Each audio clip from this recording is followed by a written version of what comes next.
Welcome once again to our YouTube channel, Climate Smart Agriculture. So today we want to look at another, is it vegetable? Is it still onion? Is it under vegetable still? Yeah, of course. Yeah, onion is still under vegetables. But so classified under herbs. Herbs, eh? Yeah. Okay, so we want to talk today. We want to talk about onions, and we want to see how this type of farming, how it's carried out, the benefits, or or also the factors to consider when you are carrying out this type of farming. So once again, welcome to Climate Smart Agriculture, your number one YouTube channel. We still have our specialist, Mr. Martin, who is going to take us through how this farming is done. So welcome, Mr. Martin, for another great episode. Thank you, Actual Dream. Yes. You can see today I'm seated where we have very great plants. Yes. Can you see these plants? Yes, I can see it. Yeah. So it's a nice plant, so you can see. Yes. And it filters the carbon dioxide present in this area. So it gives us oxygen. So it is giving me a lot of oxygen. And that's why I want to speak with a lot of oxygen. Yes. So I believe my voice today is oxygenated. Yes. So onions are very good crops, and I feel like a pleasure to talk about onions. And when I hear someone talking about onion farming, I'm just amazed. Indeed, onions are herbs. Yes. And when I'm talking about herbs, I'm talking about those crops which can which are edible and can be used besides vegetables. Yes. So we have two types of onions, or two classes of onions, whereby we have the spring onions. Yes. And then we have the bulb onions. Could you please pluck for me one plant there? Okay. Yeah, that's great. That's nice. Let me just pick something here. Yeah. So that we just can see a very good example. Wow. A very good example. A very good example. Extension. So this is yes. So this is how bulb onions look like. Yeah. You see? Yes. Not bulb, but spring onions. Yes. They are tube-like. Springs. Yeah. Tube-like. Yeah. This is how spring onions look like. Yes. Next to the springs. Yeah. So this is it. Yeah. Okay. Then yes. We have the bulb onions. Thank you. Yes. We have the bulb onions. Yes. The bulb onions are in form of their roots are in form of bulb. Okay. I mean, they are swollen. They have swollen roots. While the spring onions, they are just like. Yani ni viazi. Yeah. Ni viazi. Ni Kiswahili viazi. The bulb, because they are, you see. Yeah. They harvested from underground. Yeah, the underground. Yeah. The way sweet potatoes, Irish potatoes are planted. Yeah. So that is the difference between bulb onion and spring onion. So yes. Those are the two categories we have. Yes. And then when you go further into classification of bulb onions, we have the red onions, and then we have the white onions. Okay. So red onions, white onions. So it depends on which kind of onion are you growing. And majorly, the white onions are expensive than the red onions. So I know you are going to ask me why, but don't please. Okay. The question is not why, but are they planted in the same condition? Yeah, they are planted in the same. The maturity period? The same. It does not vary. Yeah, it doesn't. Okay. Red onions and the white onions are the same. Okay. So from the beginning, from where we can start the preparation, the planting, the harvesting, market, and the benefits, or maybe the advantages, or anything about generally. I want just to cover this farming type of farming, so that we can see how it's carried out. Yes. Thank you for such a nice introduction. Yes. And I'll say that for you to carry out onion farming, there are some of the factors you need to consider as a farmer. Yes. And one of these factors is that, do you have that capital to initiate the farming capital process? Yes. Do you have the amount of money? Yes. Do you have enough cash? This is one of the questions that every farmer is asking him or herself before initiating any type of farming. Even not only farmers, but even any business you want to venture in. Yeah, you must ask yourself, do you have finances? And then apart from finances, you need to now consider let me narrow down to agricultural factors. Yes. And I'll finish with the most essential, which will be leading us to the discussion of Yeah, today. yes. So the next factor will be the labor.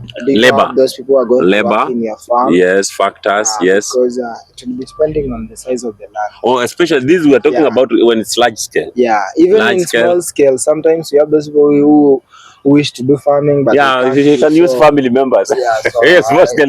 You see, most of us Africans who do come from those families whereby we are born in a family of maybe seven children, 5 children, 4 children. So it's easy for the you minimum you actually find the minimum is 2 or 3. Yeah. So you see, for that case, you can say we have a lot of labor. Yeah. We have a lot of men and women who can work in the farm. Yes. But we still have these people who are disadvantaged. Maybe they don't have children. Yeah. So labor you want. So or you can employ somebody. You can pay someone. Then he so works. Labor is the key factor. Labor.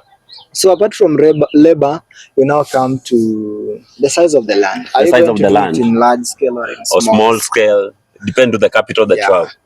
Then you'll also consider the climatic conditions. For instance, the onions are doing well in those areas which are receiving moderate to low rainfall. They do not require a lot of rain or water. They don't require a lot of water. Yes. If they receive a lot of water, they want to be sweet. Okay. So for the sweetness, they does well in tropical regions. Tropical. Rainfall and whatever, and the sunlight is balanced. So availability of rainfall is also a factor. So for example, when you're talking about tropical regions, for example, which area of Kenya, which part of Kenya can be considered as a tropical? Or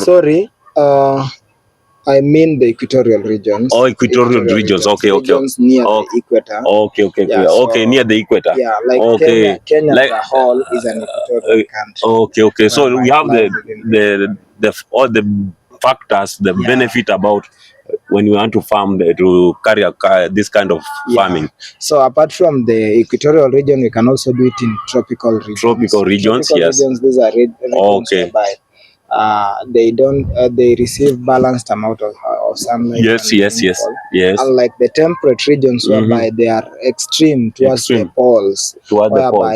Like for instance, areas like when you go to the northern end or hemisphere or the southern end of the world or the southern end of the world. Those regions are very temperate. You find when it's winter and whatever. So the climate is a bit it does not allow. It does not favor the carrying out this kind of farming. So I've talked about rainfall and sunlight and climate. Humidity, the amount of water vapor, now it varies. Once you know about rainfall and sunlight, then talking about humidity is just like an additional thing. So it's the temperatures also will be varying depending on the rainfall and the sunlight. So those are some of the factors. Now, when we narrow down to the agricultural concept. Now the farming itself. You need to have if you're going to grow the bulb onions, you need to have the seeds. And the seeds must be healthy. So you need to adopt those seeds which are healthy and vigorously growing. We have various species of onions, and you can just ask in the agrovets or in the agricultural or whatever, how do I call them? Where you are going to buy your seeds. The shops where you get the seeds. Just I inquire for those ones which are fast growing varieties. So there are different varieties. There are very different varieties. So you inquire for fast growing varieties, and maybe you inquire for red onions or white onions. But when it comes to the bulb onions, these ones now mostly you get them locally. There's no way you can find the bulb onions being sold in the agrovets because they have a short time frame. Period to expect. And you can't sell stems.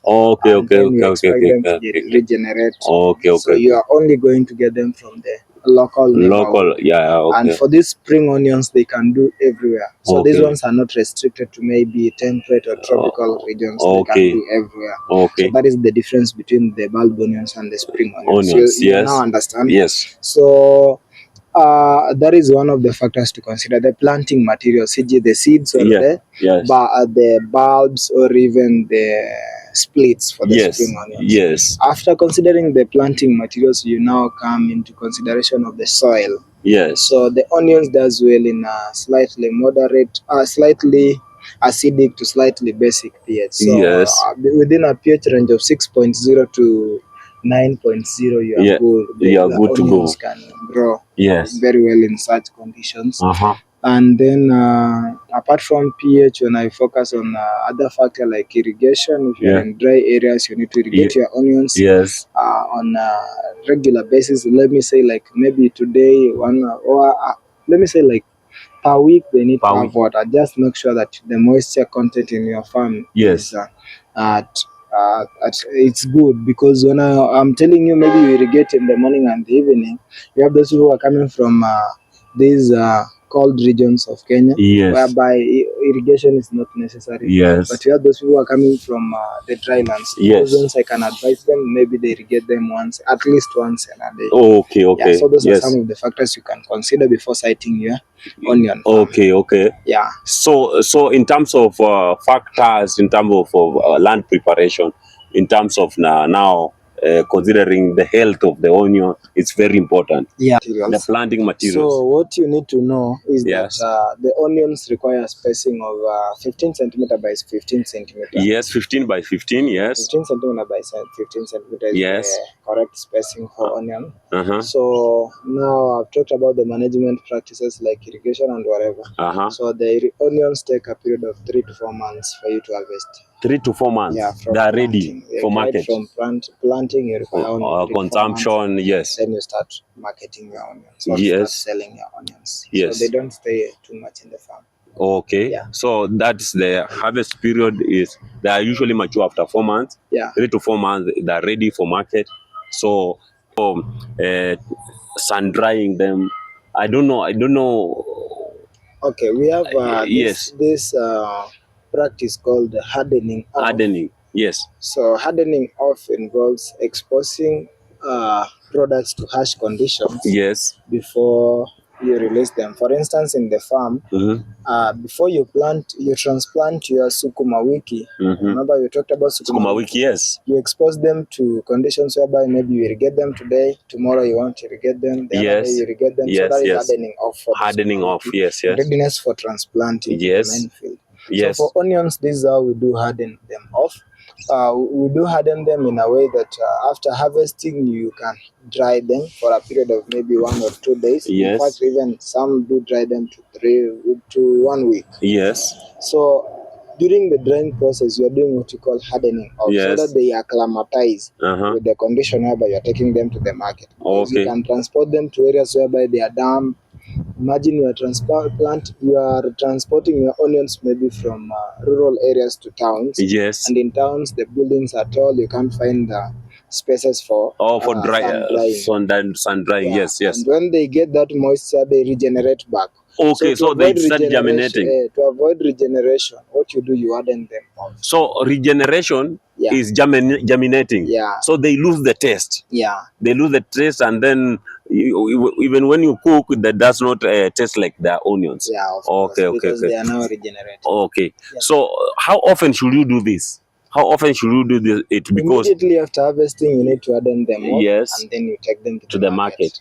So they are perishable also, because if it means they are regenerating, it means when they regenerate, it means they lose the value, the market value. So apart from that, what else are we talking about? What are some of the benefits? The benefits farmer can get. I think I need to engage you now. Can you tell me what are some of the benefits this farmer can get? Because for my case, I think you have the clue. I think in terms of you've used onions, right? I think for the farmer, on the side of the farmer, I think they have nitrogen that is left in the soil, so that when you can plant maybe something like beans or maize, it can use the nitrogen left in the soil, so that it can also be beneficial to the maize or the plant that you're planting. That's a benefit. And then also the waste products can be as manure. You can replow the land, then you bury them under the soil so that also they can make the manure from the leftovers. Apart from that, in You terms see of that food, you're a in terms farmer. in terms of food, in Yeah. terms of eating, in terms of food, I don't have a clue about. I think it's just increasing the taste, food taste. Yeah. Eh, So you can that's just say it's a source of food because you're going to use it. yeah. Well, by the way, because if you don't have onions in your, for example, in your skuma wiki, Yeah. it's like you're missing something. Eh? Yeah. Yeah, it's an ingredient that is very important Yeah. to when you are. It's a source of medicine. Uh-huh. Have you ever encountered a scenario whereby when you wake up in the morning, you find yourself like you have the white particles in your eyes? Yeah, that's that's interesting. So you So, mean yeah. you mean the waste that comes and sticks to your eyes when you are waking up, it's cleaning, a way of cleaning the eyes. Yeah, so you So- see onions are cleaning the eyes. So- Once they enter in your eyes, they irritate your eyes, right? Yes. You feel like you need to... Tears how do- start yeah, coming out. Yeah, the tears start coming So out. it means it's clean. Hey, That that's one very interesting. shows you Yes. that onions are great sources of medicine. So when they enter into your eyes, they clean your eyes. So But it's a the cleaning pain, but agent. the pain, Whether the pain is high or low, you now see it's a source of Kitungu medicine. kuingia kwa macho. Yeah, it's a That's source of great. That's great. That's interesting. apart from that, you can sell them Yes. and earn income. Yeah. And then we have large-scale farmers and small-scale farmers. So the large-scale farmers require a lot of labor in the farm. Yeah. So they require a lot of workers in the farm. So Yes. where are these people employed? They are actually employed in the farm. In the farm. So you see, onion farming also serves as a source of labor to several people. Yes. And then another benefit, for instance, I've talked about Tanzania case and Kenya. Yes. If the whereby onions are being ferried from Tanzania to Kenya. Uh-huh. So this one shows that onions are a great source of foreign exchange, because Yes, those yes. Tanzanians will be earning in terms of Kenyan shillings, Uh-huh. so they are going to earn Kenyan money. So those are some of the benefits to those farmers who are doing large scale farmers. Kabisa. So you'll And find then that. these onions can also be used to make ingredients like the Royco. I'm very Yeah, sure you know. yeah. So, This is now manufacturing. Yeah. So in the manufacturing industry now, they convert them to more to add value, Yeah, so that you can they can stay for Yeah. a long period of time, because during you know sometimes you can find that there are a few there's no market for onions, or the season is off. Okay, so there's no onions, so you can use the one in the shop. But that's great. I think it's a way of farming that improves livelihoods. It's a way of generating income. So you can employ people. Yeah. You can employ several people to do this type of work. When you employ people, and now the economy of the nation becomes stable. Stable. Now you asked me another question about the market. The market. So I'm an onion farmer. Yes. Where do I get the market? Yes. Or where do I sell my products? Yes. Of course, that's why we are here to Yes. get the farmers. Yes. So onion farm markets are very several. Number one, you can decide to do it online. Online or to do it marketing. physical. Yes, So physical. for online marketing, you can use platforms like Facebook, Yes. Instagram, Yeah. Twitter, Yes. WhatsApp. Yes. You name them. You know Yes. them, right? Yes. And for physical, we have markets, the it depends. open Whether markets. you are a small scale farmer, Yeah. you can do them on local markets. I If think- you I are think a the large good- scale farmer, you can engage the companies like these ones which are how do I say, these companies which are making very good. Yes. So Yes. you can engage them, and then they do your money. Yeah, I think the best example Yeah. for markets is like the mama mbogas. Yeah. They're the ones who usually sell them in a good number. There are several in shops. Yeah. They work on a vibanda. Yeah. So I think there is a ready market for onions. Yeah. Ready market for onions. So those are some of the markets, and in fact, onions are consumed on daily basis. On daily There's basis. no way you can miss someone buying onions per day. Yeah, that's why I every was day, saying. at least every day you'll find someone buying onions. Yes, at least you'll find someone buying onions. So this is great. We shall continue learning much about farming, different types of products you are planting. Onions. We have cabbage, skuma wiki. I've talked about it. There are other coming. There are other things that we are going to talk about, so that we can have knowledge and see how we can carry out these types of farming in our society. Knowledge is power. farming is the backbone of our country. I salute you. Welcome to Climate Smart Agriculture, and we have our own Mr. Martin. Thank you for this great move. What I'll tell people is that today, make sure you use onion in your diet. Kitunguu. It's very beneficial. Kitunguu. And Lia. make sure imekuingia kwa macho. Umelia. At least you can wash your eyes. Wash your eyes. It's a medication. Umeosha macho yako na kitunguu leo. That's great. Please subscribe, like and share. See you next time.